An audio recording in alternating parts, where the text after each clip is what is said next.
Our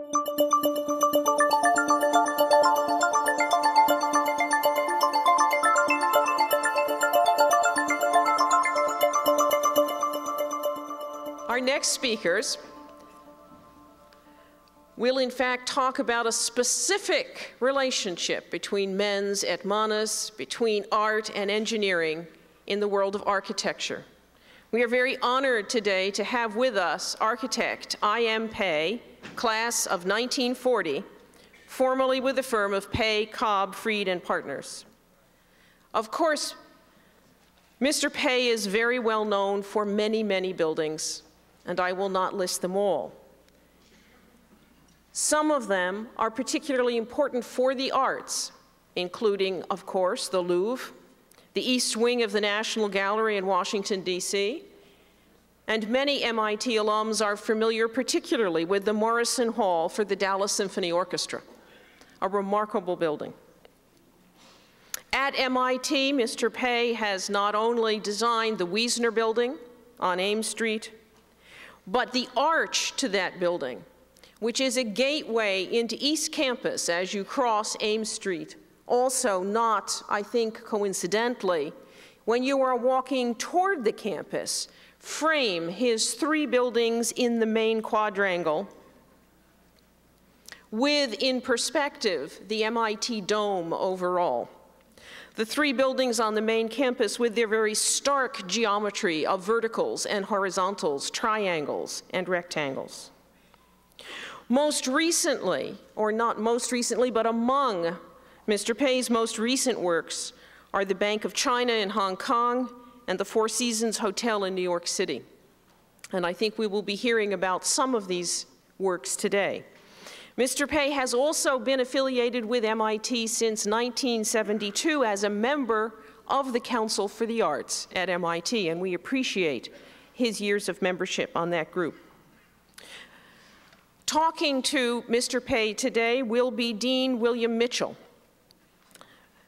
Dean Mitchell has been at MIT since 1992, and he is particularly well known for his book, published by the MIT Press, The Reconfigured Eye, which deals with digital photography and, in fact, visual images that do not represent the real world.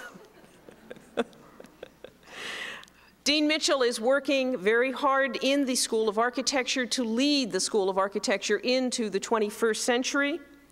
With his virtual design studios and the design studios of the future, using computer technology to create a seamless process from the initial designs through to the communications with clients, engineers, and others. Please help me to welcome I.M. Pei and Dean William Mitchell.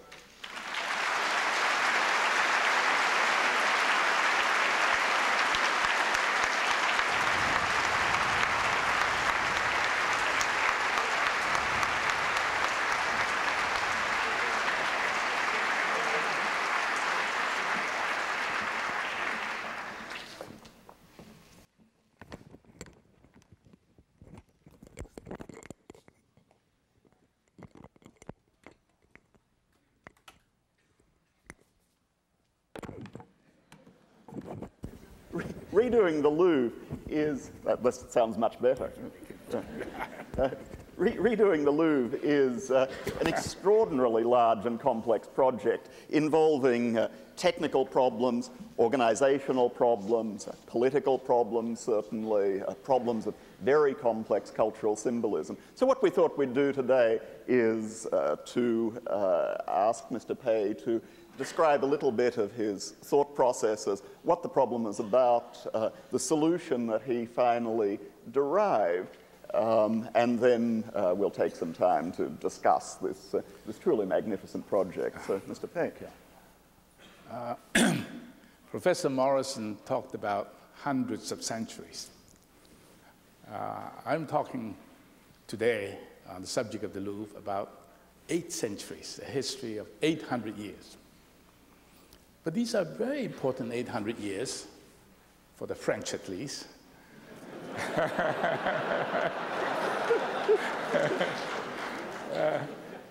It's the building of the period during which French nation was born. It's a period that I would say that's roughly parallel the recent French history. In fact, it's also a wonderful symbol, for them at least, of French civilization.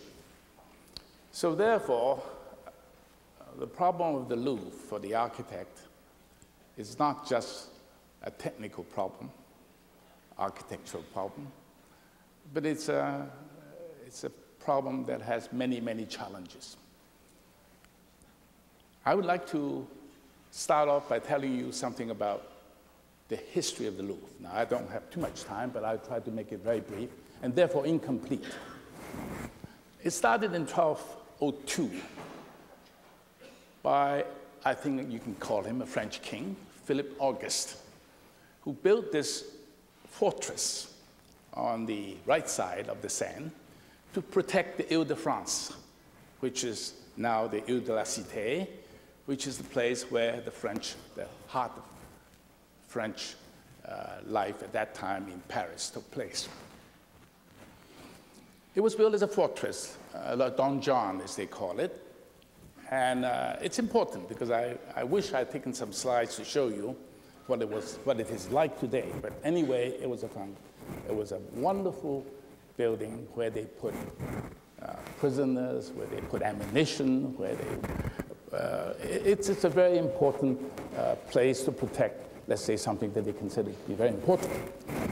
It lasted as a donjon, or as a fortress, for roughly, I would say, maybe 200 years. It did not become really a place for the kings to live in until about the end of 14th century. And I think Charles V was the king that one should remember, because that's the beginning of Louvre, not only as a place for the king to live in, but also the beginning of French art. The first library of France was there, and a collection of many, many objects of Charles V was displayed there. Now, for how many years since then? 1400 to today, I would say 500 years, 600 years. Nearly all the French kings that you know of any importance, have either lived there, died there, married there, and born there. So therefore, it's an important place. So therefore, it's not really surprising that when someone like myself, I guess I can consider myself an American of Chinese descent, asked to tamper with a very important part of French history. So I'm going to go through this in two phases to show you what I went through. Phase one lasted 5 years, from 1983 to 6 years to 1989. And during those 6 years, the plan was laid, how to deal with the problem. It's a very complex problem. And the pyramid was built. But before the pyramid was built, we had a lot of trouble. We wasted 2 years. It's a media that I had to deal with at that time, and I was totally unprepared, and my French language is just not adequate for that purpose. But I had to deal with the media to try to convince the French that this was the right thing to do. So therefore, even though it took 6 years, but only 4 of those 6 years were devoted to architecture and the building of the phase one. Now, phase two is less spectacular in the sense of public information, but it's perhaps the more important of the two, because it completed a wing called Richelieu. And without that wing, there would be no Louvre today. And we couldn't get that wing until 1985. The wing, I tell you what the wing is. The wing was occupied by the Ministry of Finance ever since, I say Napoleon III. Only 200 years, 150 years. No less, 5,650 years, yes. And they refused to move.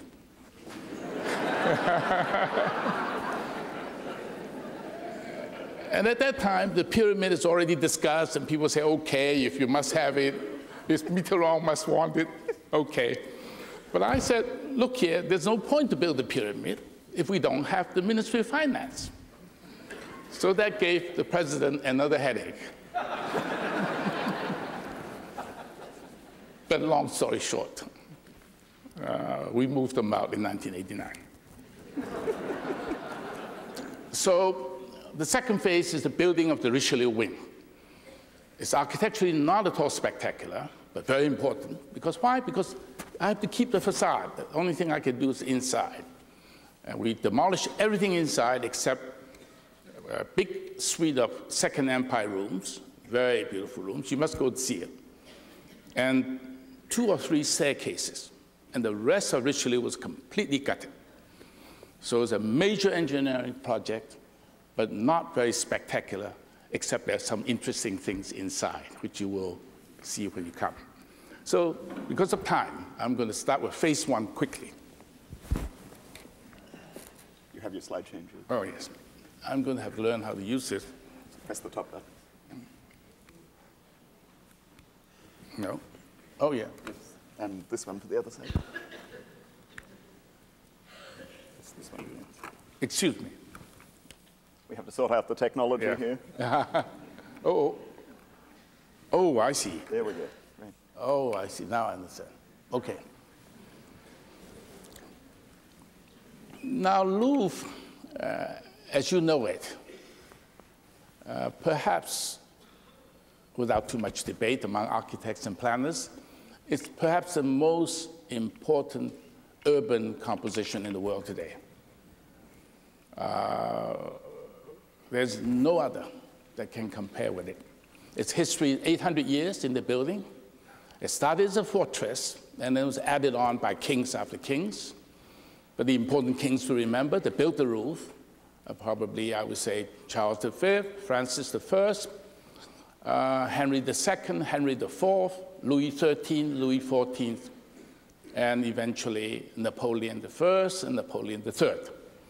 And there are many other kings in between that did something to it, but those were the important kings. And it can also be said that perhaps every important French architect, nearly every, from Lescaut to Mansart to Louveau under Louis XIV, many, many others, and then eventually Le Fouel, Visconti, they all participated in the building of it. So therefore, it's not surprising that if you come into this wonderful complex, which is already formed, and to try to do something with it. Now, the reasons why something had to be done to the Louvre is for the reason that you know that it was built first as a fortress, and it was added on and added on to try to make it more comfortable for king after king. And to turn it into a museum in 1793, the convention, is a move that was correct, interesting, because Louvre became a public museum for the first time 200 years ago. But it was not at all suitable for a museum because it was meant for life, for for kings to live in. So the Louvre has never really worked as a museum. I was there for the first time on a fellowship, not MIT, but Harvard fellowship. I did receive MIT fellowship, but it was during the war. I couldn't do anything with it. So I live across the street from the Louvre in a very tiny little hotel, and I went over there every day to look at it. And I tell you, in those years, you really have to have time to see the Louvre because you get lost in it, and you don't know where anything was, and there are no toilets, no restaurants, nothing of that sort. But it had a wonderful collection, and you have to go back time and time again to find surprises. And that was the way Louvre was to all of you, to many others, until something happened in 1989. So therefore, Louvre is a wonderful complex of buildings, but Louvre Museum was not. Louvre Museum happened to be a tenant in the Louvre. That's all. It was occupied by the Ministry of Culture, running the Museum of France. It was occupied by the Ministry of Finance, occupied by many, many others. Louvre Museum occupied a long, long wing along the Seine, and it's about, I would say, 800 meters long. And that wing was almost impossible to go from one end to the other without going up and down and there. So therefore, most people who went to the Louvre, as I did, probably only saw maybe 25% of it. The rest you just missed. You have to have a guide, and I didn't have a guide, so therefore I had to go back time and time again to find new things, new surprises. So Louvre did not work as a museum, and the French knew it. But they wanted, finally, under Mitterrand, to do something about it. And the one move that was perhaps the most important move of all, I mentioned earlier, it was the recapturing of the Richelieu Wing from the Ministry of Finance.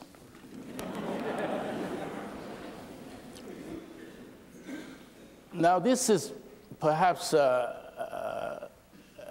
not a very good slide, I apologize, but you can see the importance of Louvre in the heart of Paris, because it's situated perhaps in the most important, really in the center, heart of Paris. And yet it's separated, the left bank from the right bank. There's no way to penetrate except by car from left bank, which is below, to the right bank. So it became actually a barrier. And that became an urban design problem of first magnitude, because we have to open up the Louvre. To open up the Louvre, then you rejoin the two parts of Paris, not by car. You can always drive around, but on foot. And this is one of the challenges that is least talked about, perhaps, in my opinion, the most important. The axis of the Louvre leads all the way to Saint-Germain-des-Prés. And it probably is, again, when I say the most important urban composition, I really should say that it's the most important axis of the world. There's no axis like that leads all the way from the Louvre to Saint-Germain.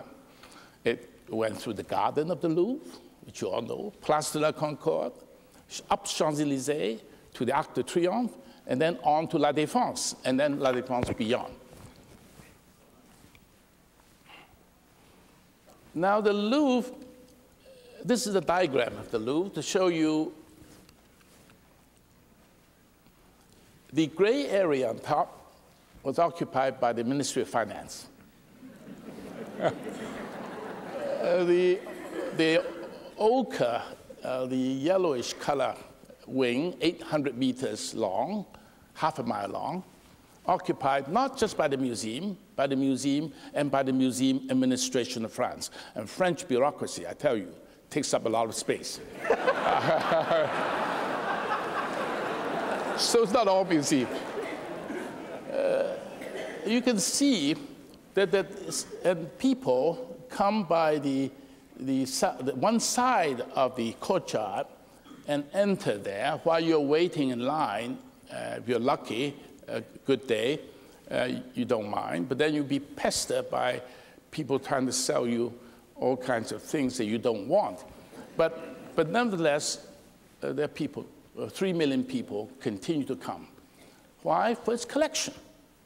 But you really have to go through a very uncomfortable experience in the process. Now, what I saw at that time when I was asked by the French government to say, can you do something about the museum? I said, I don't know, but anyway, I'll try. And the one thing that became apparent to me when I looked at this problem, I said the Ministry of Finance has to go.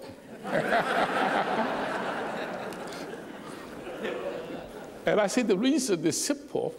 I said, when you want to build a modern museum, what Louvre is, why it is not a modern museum, for a simple reason, and that is, in modern museum, which I knew well then because I finished the National Gallery already, so about 50% of exhibit space has to be matched by 50% of supporting spaces. Reserve, conservation laboratories, restaurants, auditorium, lecture halls, public reception spaces, toilets, things like that, which it didn't have, tiny little toilets. In fact, I remember very well that when I went there, I frequently had to leave the Louvre because I had to find a place to go. And then when you leave the Louvre, some people don't come back again, you know? So, so they lost a lot of people. And it's not really surprising that the average stay of visitors to the Louvre is only 1 hour and a half. Whereas National Gallery is 3.5 hours. Metropolitan Museum, about the same. So I said that the key to making Louvre function as a museum is to change the Louvre from an 800-meter long up and down, to something very compact. But you can give up this wing, the floor where the Spanish paintings were, or still are, and give it to other uses, but you must move the Louvre to that part. In that way, you accomplish two things, which is essential to making Louvre Museum function. Number one, you can excavate that court, which is in gray area, the Napoleon court. We can go down 2 levels, because to the level of the Seine, which is about 10 meters down, you can go down 2 levels, and you recapture 500,000 square feet of space just by excavating that. And why not? You can use that space for reserve. You can use that space for all the infrastructure support that a modern museum needs. Because under the old Louvre, there's no foundation. There's no space. There's some pipes, and that's about all. But nothing there. There's some sewers that go through. But that is the key to making the Louvre into the modern museum.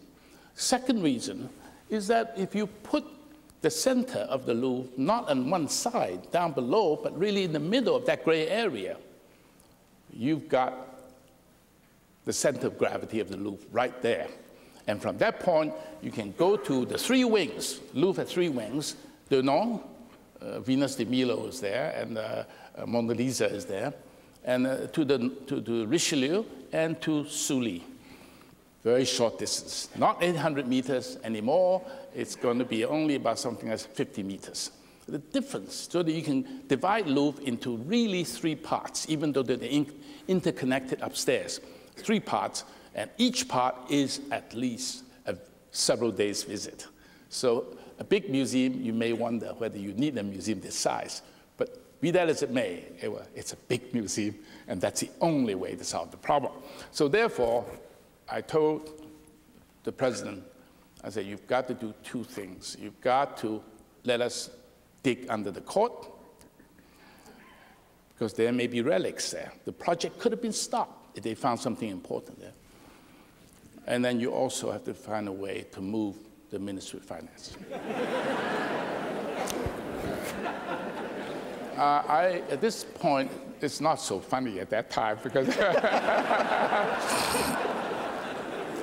but this tells you something about the man who is still the president of France.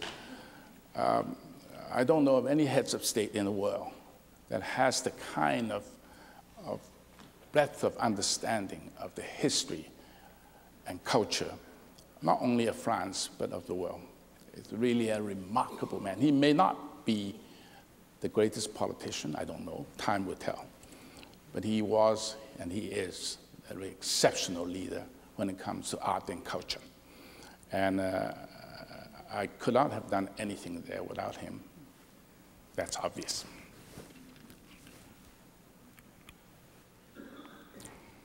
The court, before we did anything with it, was a parking lot. It's a parking lot for the bureaucrats that occupy the Ministry of Finance.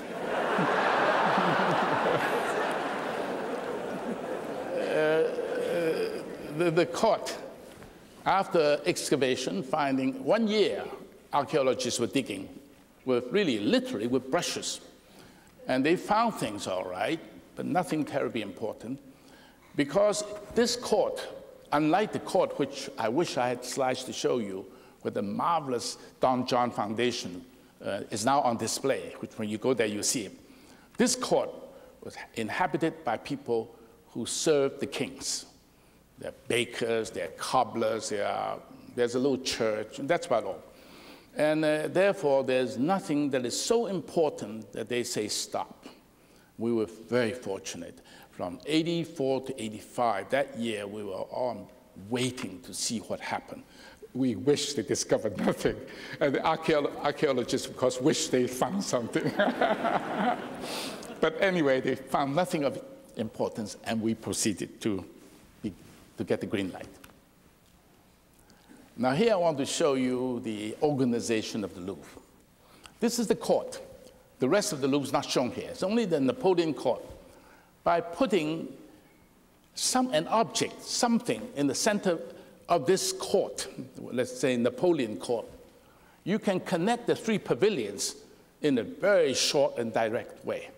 And very understandable. You can see it when you're in the court or in the hall below. You can look out and you can see Denon, Richelieu, and Sully. And that clarity of orientation is key to a big museum.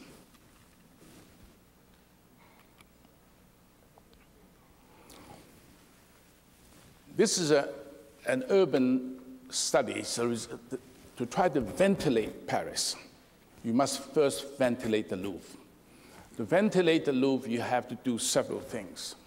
You can come over from the left bank over Pont des Arts, which is a pedestrian bridge. It's a wonderful bridge. Architecturally, from an engineering point of view, it's a wonderful bridge.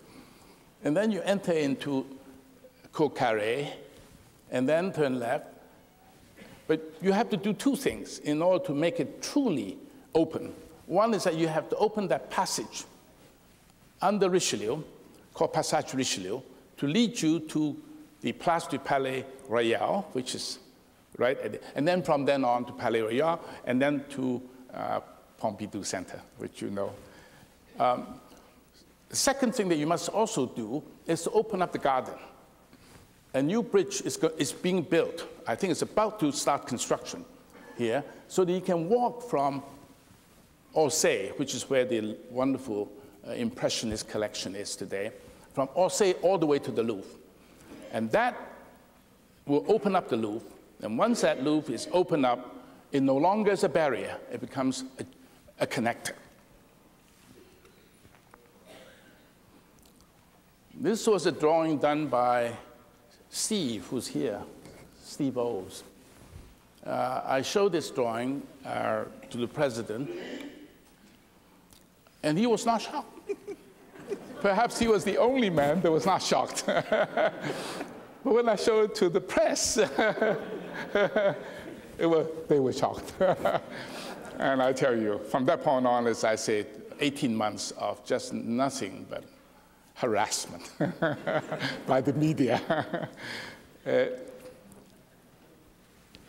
But still, we got the green light, and the president, as well as his official who was in charge of the Louvre, an important man, Biasini, said, let's dig, because the archaeologist has already said it's okay, let's dig. And this was what you see. And that was the beginning of another furor, and people demonstrating and everything except trying to, they didn't do anything really serious like committing suicide, anything like that, but very close, very close. There were a few. Now I'm going to go quickly because of time, quickly, to show you how the building process did. And the building of this part is remarkably fast. The French contractors are incredibly good. I have to, they're very, very good. These are slides that shows the construction, the whole was, this is Napoleon Court, by the way. This is not the rest. There's only one part. The important part, this is the part where the pyramid was to emerge, and the square grid that you see, the structural steel member there, they're all on bearings. It can move. The pyramid can move. And they're supported on 4 columns, and that's all.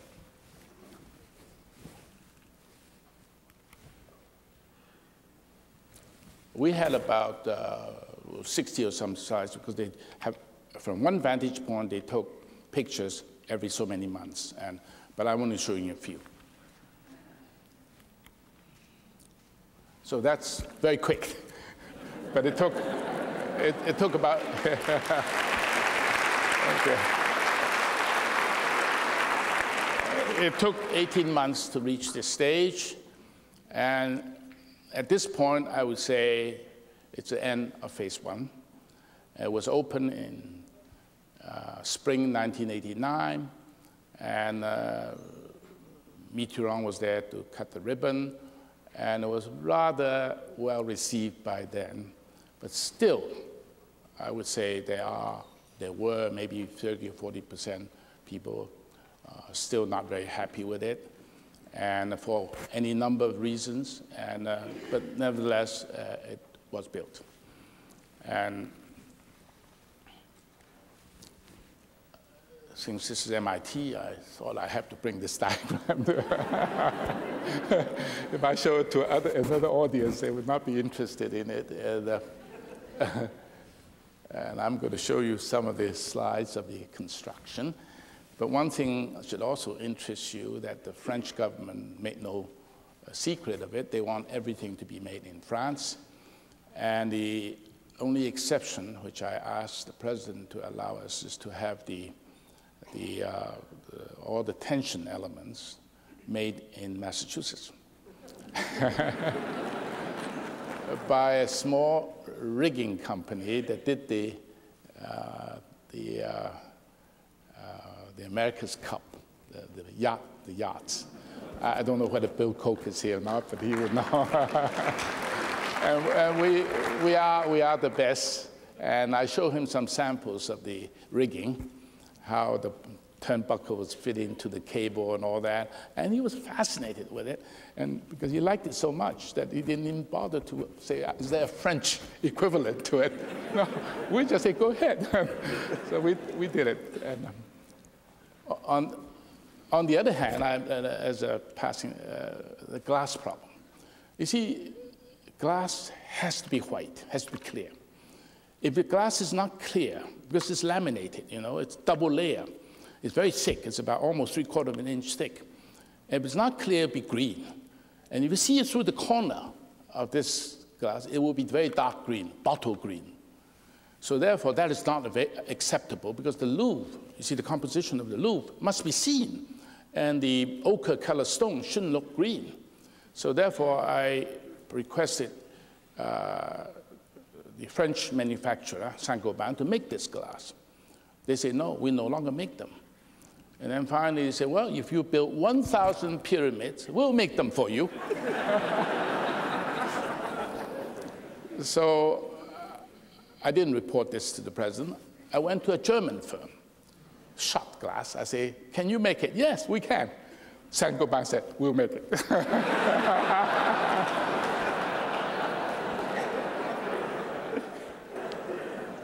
I'm going to go very quickly. The making of the pyramid. The pyramid has one virtue. It's a very stable form. You know that. And consequently, it requires the least amount of steel in order to support it. And consequently, if you use the finest technology available to you technologically to build it, it will be the most transparent form. And it must be the most transparent form, because you want to see that composition. That composition is so important to the world, not just to France. So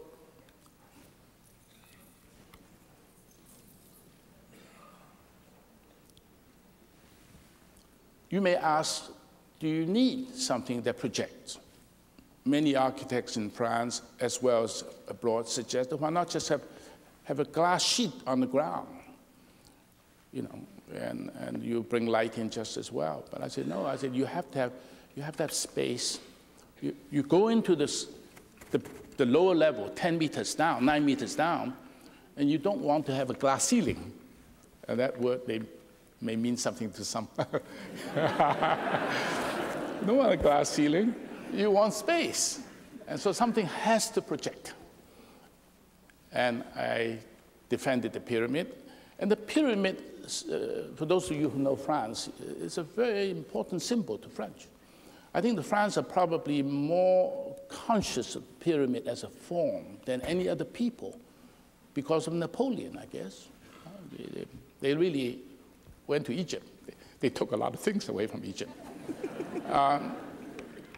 So the pyramid form is necessary to give you space. So when you give you light, give you space, but at the same time transparent. You can see through it, and also you need a symbol. Because if this is going to be the main entrance to the Louvre, it cannot be just a subway entrance. It just simply cannot be. Glass was put in this manner, and for a long time there was a debate, can you clean the glass? And we tried different ways. They hired some Indians from Canada to clean it. They even tried robot. Eventually we cleaned by robot, but finally we got some alpinists to get up there, hang the rope from the tip of the pyramid and wash it. And it only took 2 days to wash it, but now it took less. Now 1 day is all we need. So the washing problem, no longer a problem, but for a while that became also a problem because the French wanted to find any reason to object to it, and cleaning the pyramid also kept us quite involved. Now you're inside the space, and you can see the Louvre. You can see the Louvre through it.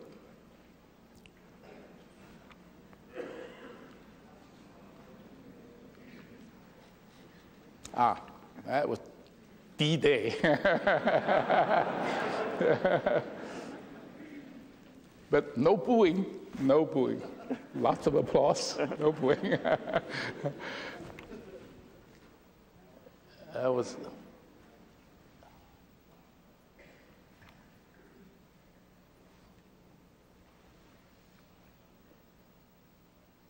I like the photograph. You don't see anything.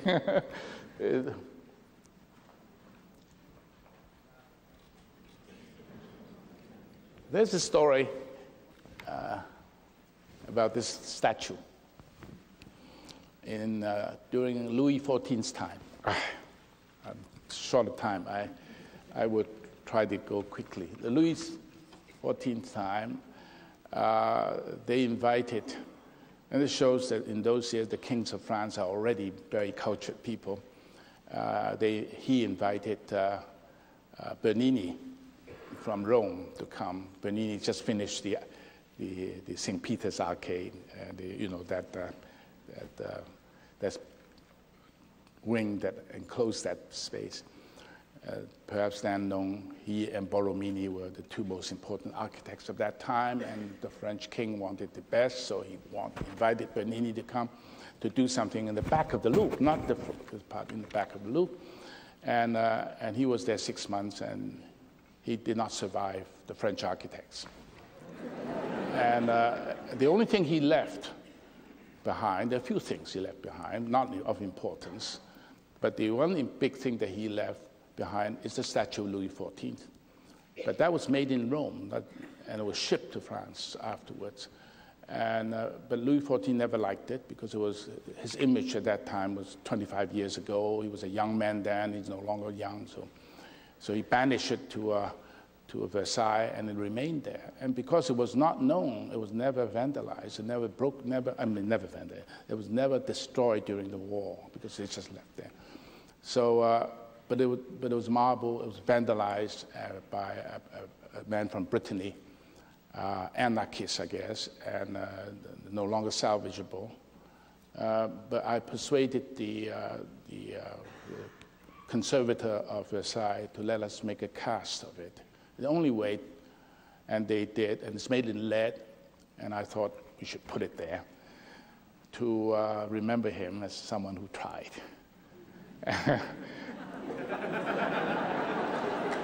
But that, very important, that location, I needed something there to terminate the axis of Champs-Élysées, because Champs-Élysées, that axis of Le Nôtre, the Le Nôtre axis, was not terminated at Louvre, because the Louvre is a little bit like this.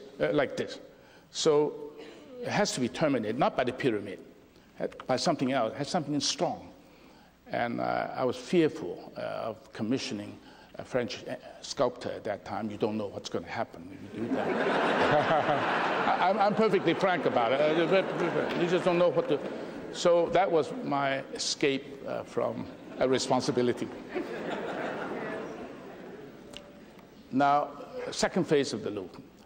Not spectacular, not at all polemical, but extremely important, because now it opened only a few months ago.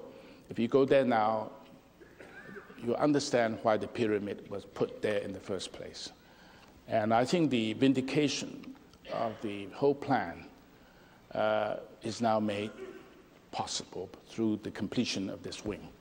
And for that reason, even though architecturally it's not spectacular because the facade had to be kept and everything has to be internalized, done inside. Number two, I had to work with 2 French architects, which is reasonable because after all, you know, I can't hog it all. And,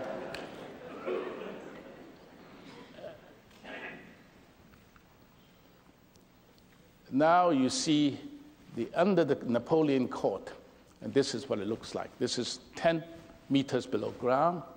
You go up 3 sets of escalators to an intermediate level, still below ground, and you can enter into the 3 wings of the Louvre. And the 4th wing, going this way, goes to shops, parking, bus terminal. Eventually, all the buses that you see on Rue de Rivoli, as well as on the quay, would disappear, as they have now. They're all underground now. So urbanistically, that's another very important contribution. And below, at this lower level, we have auditorium, we have restaurants, we have a reception area for the young people, and we have a bookstore, enormous bookstore, and shops, and meeting rooms, and conference center. Everything is there. But below this level is all circulation. There's a truckway that connects all the departments underground, and there's a large reserve so that all the collection, nearly all the collection of the Louvre now comes back home. Now we have to talk briefly about Richelieu Wing, even though architecturally, as I say, it's not very spectacular. The 2 courts were proposed way back to be covered. They were parking and trucking for the Ministry of Finance before, so not used. By covering it, we can turn it into an exhibition space for French sculpture. And further, we also propose to dig down below the Richelieu Wing. As you see, it's so that the 2 courts are connected at the lower level.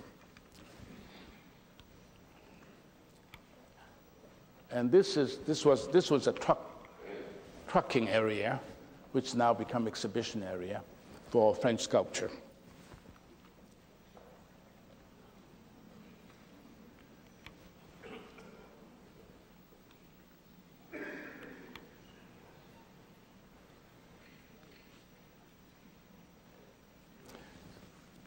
This wing housed 4 departments: the sculpture department, the Oriental Antiquities department, the Objet d'Art, which is probably the most important Objet d'Art collection in the world, and paintings.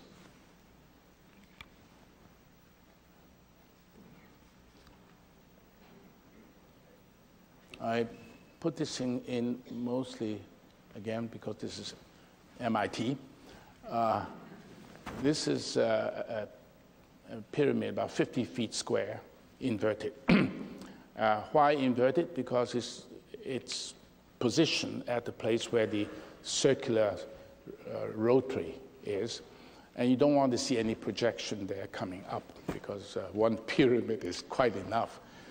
But to use the same theme, and we want to bring light in, this is the intersection.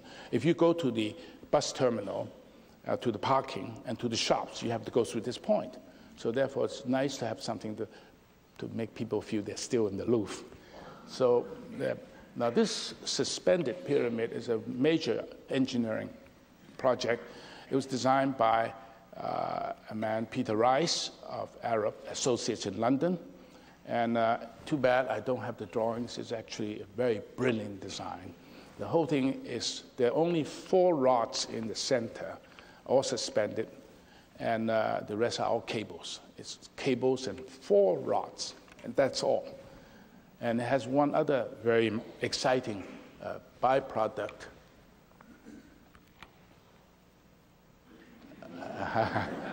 Clearly, I was very proud of it. Another very important byproduct of this is the prismatic effect of the glass. You see the glass, because we don't have to keep water or rain out of this, because inside, we can polish the edges of the glass and bevel it. By beveling it, the spectrum of the colors came out. So at times, you see when a sunny day like this, it's just a rainbow inside. It's really quite spectacular. If you go there, make sure you go there on a good sunny day. Now, the Richelieu Wing, one thing has to be done to the Richelieu Wing, because it's about the painting collection is perhaps the most important French painting collection in the world. Not perhaps, definitely. And yet, people don't go there because the French conservators want it upstairs because of daylight. They are very, very insistent on using daylight. Our conservators are less so, very insistent. And for that reason, they take the attic space. The ceiling not very high. But to get up there, you have to walk up 75 feet, vertical space. And most people don't walk up there. So they miss a lot of visitors. I was told only about maybe at the most 10 or 15% of people go up to the top floor. And that's a great pity. So I proposed to put in escalators. I hate to do that. It's a 19th century building, and you don't install something like that unless you have a good reason. That was a big battle, but it was won. And today, nobody disagrees that it's absolutely needed, because otherwise, the interconnection up and vertically it's very, very difficult. This is objet d'art. I show you the sculpture already. I show you the objet d'art. These are the Maximilian Tapestries, never shown before. No place to show it. Now they have a place. And it's a must. The Maximilian Tapestries are a must to see.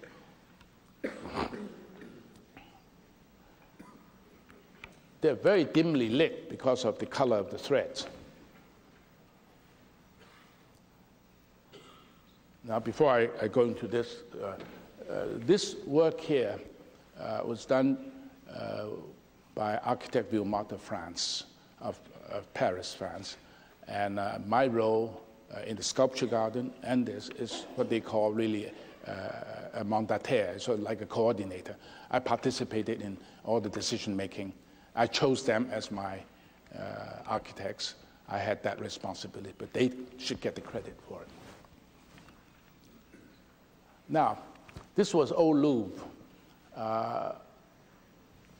The lighting of paintings is a really a very special science. It really is, and it's extremely important. It's never studied enough. It just hasn't been. We don't have a good daylight galleries in America. We don't have it in the National Gallery. We don't have it in the Museum of Fine Arts in Boston. They're all like this. They are lay lights with skylight on top, and even though it could have been artificially lit and you wouldn't know the difference. And another disadvantage is that the skylight is very bright. And therefore, the brightest is the ceiling. The second brightest is the floor. The walls where you want the light to be looks dark. And consequently, we decided this is something we want to do a piece of research on. And I think one of the major breakthrough I consider in this wing is in the lighting. The lighting solution is this.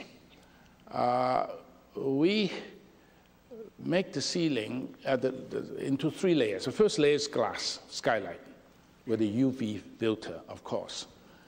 And then below the glass is an egg crate. An egg crate is carefully calculated so that the orientation is such so no direct sun rays will come in. It would have been better if they were movable, because then we get good light all year round, all seasons. Unfortunately, the French have experience with maintenance crew. They say, it won't work here. And they're right. They're right. So we use fixed louvers that don't have to be touched. We cut off a lot of light, a lot more light than we wanted to, but it does remove the headaches of the gardiens that was doing their job. And the reason of the big cross is that people have to walk there. So it has to be wide enough for people to walk, to clean, to relamp, and that sort of thing. But you can see the sky if you are walking on one side, but the light, as you see now, is deflected to the walls. It's no longer coming down to the floor. So the walls now are bright, and they get light. And that is turned out to be something that the French conservators are very conservative, and they accepted this, and they now claim this is the best in the world. They have this, something has to always, and this they like. And this is the very important suite of paintings by Rubens, celebrating Marie de Medici's journey and eventually to apotheosis, all the way. And you can see again, the light is no longer bright on the ceiling, it's directed to the walls. And this is another version of it, depending, this is an octagonal room, that's a long room. And the previous one, I think it's a square room. And this is the way the light looks. No reflection, no reflection. I guarantee you that, no reflection. And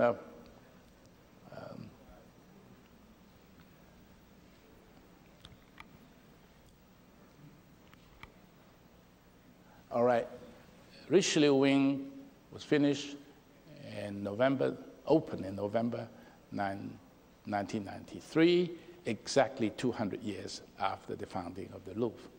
And the Richelieu Wing, together with the Napoleon Court, is now complete. And therefore, Louvre finally functions as the way we had planned to. And some of these slides are mostly to show you what it looks like when it's all finished. And the young lady is celebrating the event. So there you are. I think that's, I've used up too much time. Well, sorry.